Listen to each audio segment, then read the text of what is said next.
The Switch 2 has just dropped, and it's, well, disappointing. But to see why, let's take a look at the hardware specs, shall we? At first, it seems like the trailer doesn't show much, but it does show us just enough to tell us everything we need to know. And more than that, Nintendo has been hard at work feeding us breadcrumbs that show even the true power of this new console of theirs. The only thing they didn't tell us is what the C button is for.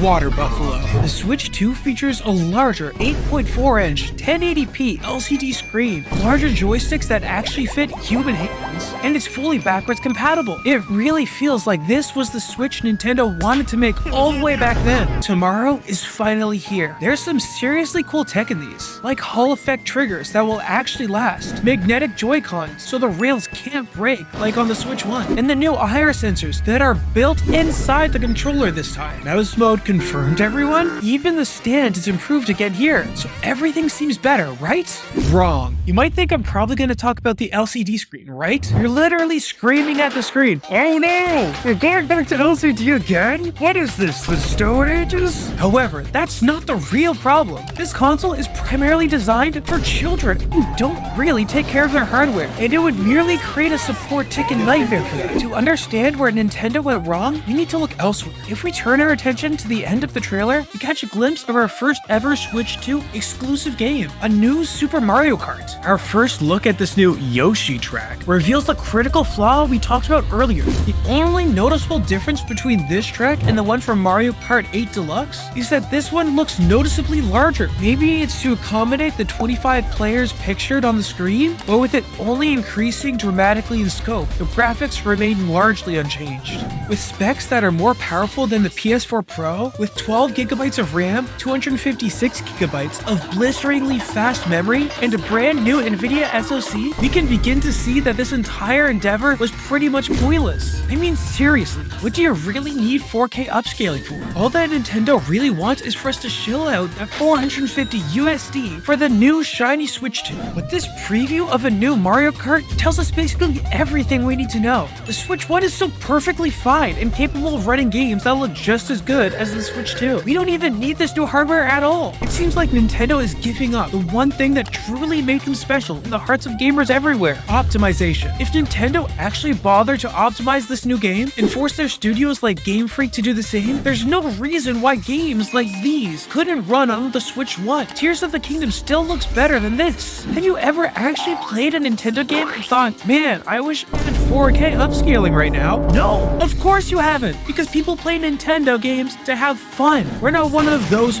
people who play on PC. At this point, Nintendo has completely lost the plot and forgot who their target demographic was in the first place. All because they just want us, the gamers, to shell out a pile of money for something we don't even need. And come on, really, Nintendo? You made us wait all this time for a new console and you still don't give us any new games to drool over? No Mother 3, no Earthbound 4, no new Star Fox game, no mention of finally getting the ARMS sequel or Labo 2? Just more of the same. Another Mario Kart? Okay then, to put this in perspective, this is Mario. But really, maybe we, the gamers, are the ones to blame in the first place. When Nintendo goes out of their way to make quality games and fun, revolutionary experiences like Mario Kart 8, Donkey Kong Country Returns, the new Paper Mario, or Link's Awakening, nobody buys them. Why? Because gamers are too busy whining and complaining online that Nintendo isn't pushing the boundaries in graphics. Gamers have always only wanted one thing, and it's sickening. More graphics, better ray tracing, bigger maps. Nintendo was sadly left with no choice than to satiate these greedy, ungrateful gamers, making a console that could run the be-all and end-all Mario game. Mario running in an Unreal Engine grass field. Wow, thanks gamers. We really needed a console as powerful as the PS5 and Xbox, whatever it is. For this, Nintendo CEO once said, a delayed game is eventually good, but a rushed game is forever bad. But that's only half the quote. The rest is, and gamers are never satisfied. Why did I even make this company? All of you can go to hell. It's no wonder then that AAA studios have declared interest in porting games to the Switch 2. But in reality, it's by their own design. You see, these companies haven't been satisfied to just infest PlayStation and Xbox with with their buggy, unfinished garbage, and for years have been demanding that Nintendo make a console that can run their slop too. And Nintendo has always told them no, but these evil companies wouldn't take no for an answer, and for the last few years have been porting less and less games onto the Switch in protest of Nintendo until they finally caved. Some people say that this didn't actually happen, but the numbers don't lie. Just think about it for like 2 seconds. When's the last time we, the gamers, saw a new Final Fantasy game release on the Switch? Or what about GTA 5, Marvel Rivals, Sea of Thieves? Yeah, I didn't think so. But now that they released this, now everybody's coming out with a Switch 2 game. We, the gamers,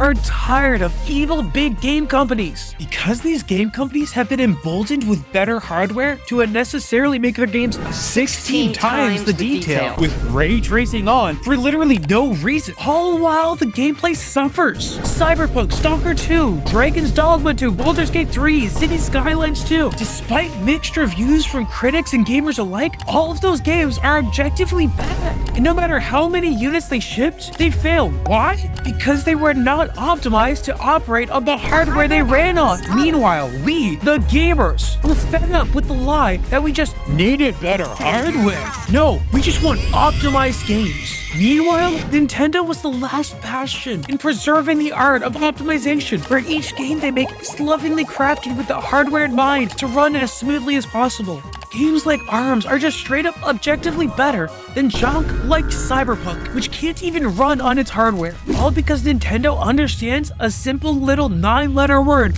optimization. Mario Odyssey, Pokemon Sword and Shield, Tears of the Kingdom. All of these are optimized masterpieces, which still stand the test of time to this day. Nintendo even forces an evil company like Ubisoft to make a good game series for once, all because they used to have a commitment to quality. But like the rest of the industry, they've certainly fallen a long way from greatness, because as we can clearly see, they're giving up. Rather than optimize their games like they used to, instead simply going along with the industry standard. Let's take a look at the Mario model from the greatest game of all time, Super Mario Sunshine. Look at him, he's beautiful. This entire model is only 1,348 triangles. And he doesn't care about what your beauty standards are. He looks completely fine. Meanwhile, the Mario from Odyssey is over 90,000. It's shocking but true, and the numbers like that don't lie. There's more triangles than an armpit alone. That's right, you heard me. Mario Odyssey's Jumpman, Mario's armpit, has more polygons than the Mario from Super Mario Sunshine. And that game is already 8 years old. And I know some of you are probably screaming in the comments to look at Mario 64. But let's be honest with ourselves, Mario 64 has not aged well at all. If it was released today, it would be called a Sega game because how buggy and horrible it is. Though praised in its day, it's just objectively bad because they were limited by their hardware. Just like how the Switch 2 objectively sucks because it's still less powerful than almost half a decade old PS5. It's basically dead on arrival. Wake me up when the Switch 3 comes out because this is already a flop.